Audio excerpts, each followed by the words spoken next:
Strong ties between Malaysia and Britain will continue to be strengthened after the British election concluded. Our people-to-people links, the relationship between Britain and Malaysia does not change. We have been friends and allies and partners for a very long time.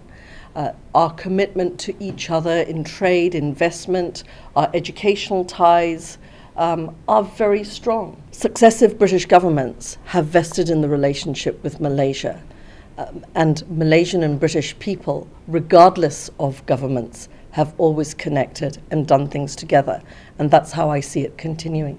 And how British people remained part of the transition right into the 60s and the 70s.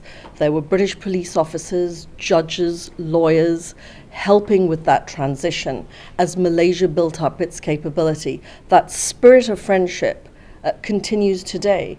On the British elections, Treadell said there has been a high voter turn of registered voters and a high number of youth voters taking to the poll this time around. That it's still too close to give a definitive view. Results are still coming through, and it has been a very tight race.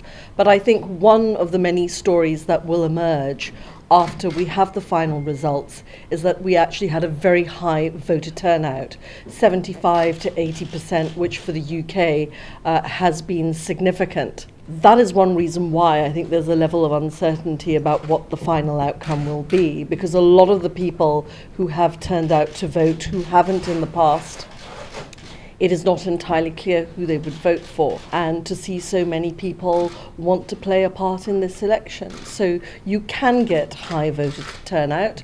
And I think what will be interesting, because I think that will be the second story about the voters, is that we will probably see, when the analysis is done at the end of all of this, that we have had a higher number of younger people coming out to vote. And I think youth engagement in the political and democratic process is so important for every democracy. Treadell assured that the new British government will continue to work together with the Malaysian government in key areas, including trade and education.